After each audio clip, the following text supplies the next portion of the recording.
Notre engagement pour le soutien à la recherche, en particulier française, est à la hauteur de l'espoir que nous mettons pour écrire le futur d'une humanité qui vive mieux, car la santé est la première forme de l'égalité des chances.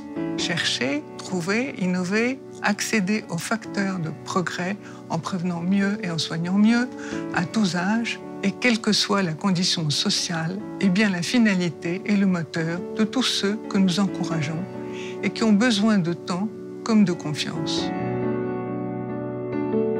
C'est en quelque sorte une famille élargie.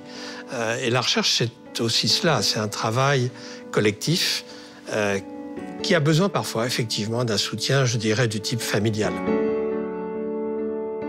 L'Arbre des connaissances, c'est une association de chercheurs qui se positionne de façon originale à l'interface entre culture, science et société. Pour pouvoir faire de la médiation scientifique, la Fondation a vraiment à cœur de soutenir des actions de terrain qui permettent de faire ce lien dès le plus jeune âge. Le fil rouge de la Fondation est de former, d'accompagner et de permettre, je dirais, l'éclosion d'une recherche fructueuse, c'est fondamental. J'ai suivi le cursus de l'école de l'INSERM Liliane Bettencourt. Et avoir une thèse de sciences et une thèse de médecine, c'est pouvoir améliorer ses connaissances de médecin, développer la recherche clinique, développer la recherche fondamentale et finalement faire le lien entre la science et la médecine pour améliorer la qualité de vie des patients. En 2010, j'ai eu le soutien de la Fondation Bettencourt-Schuller pour revenir en France et monter mon équipe avec le prix ATIP Avenir. La particularité de la Fondation Bettencourt-Schuller, c'est qu'elle permet de dynamiser la recherche française à des stades critiques, comme pour moi au moment de vraiment démarrer mon équipe. Et elle le fait de manière concertée avec le système public français. Et puis un certain côté visionnaire, d'arriver à percevoir, parfois 10 ans avant les autres, où est-ce qu'une discipline va aller, qu'est-ce qui est vraiment important. Le CRI est un lieu où on essaie de réinventer les manières d'apprendre, d'enseigner, de faire de la recherche et de mobiliser l'intelligence collective au service de l'intérêt général. Systématiquement, on essaye d'accompagner des étudiants ou des chercheurs qui veulent faire des projets ici qu'ils ne pourraient pas facilement faire ailleurs. First, a lot of people ignored my ideas. They laughed at my projects. Then I found the CRI, and well, here I am. La Fondation a financé les travaux de rénovation de 7000 m² confiés par la mairie de Paris et en même temps, elle nous accompagne depuis 15 ans dans la structuration du projet et dans son évolution.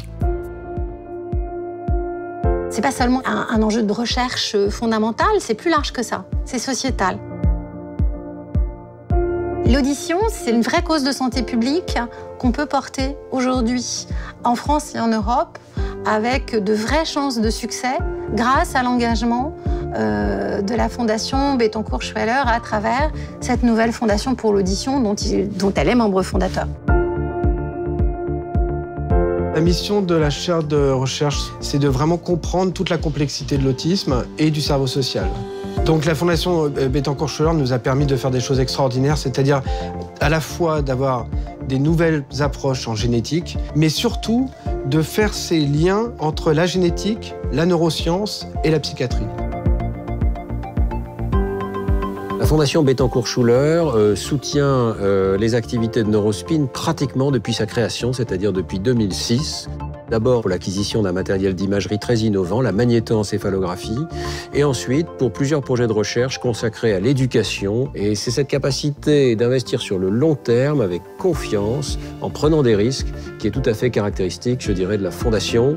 Ce qui est extraordinaire avec la Fondation, c'est qu'ils font confiance à des gens qui innovent, qui font des nouvelles approches. La Fondation m'a vraiment permis de rentrer en contact avec une multitude de scientifiques en France et de faire des liens qui étaient vraiment bénéfiques pour mon travail. Il faut du talent aussi à la Fondation pour pouvoir générer, imaginer ce que sera la recherche dans le futur. Elle va être radicalement différente de celle que nous connaissons à l'heure actuelle.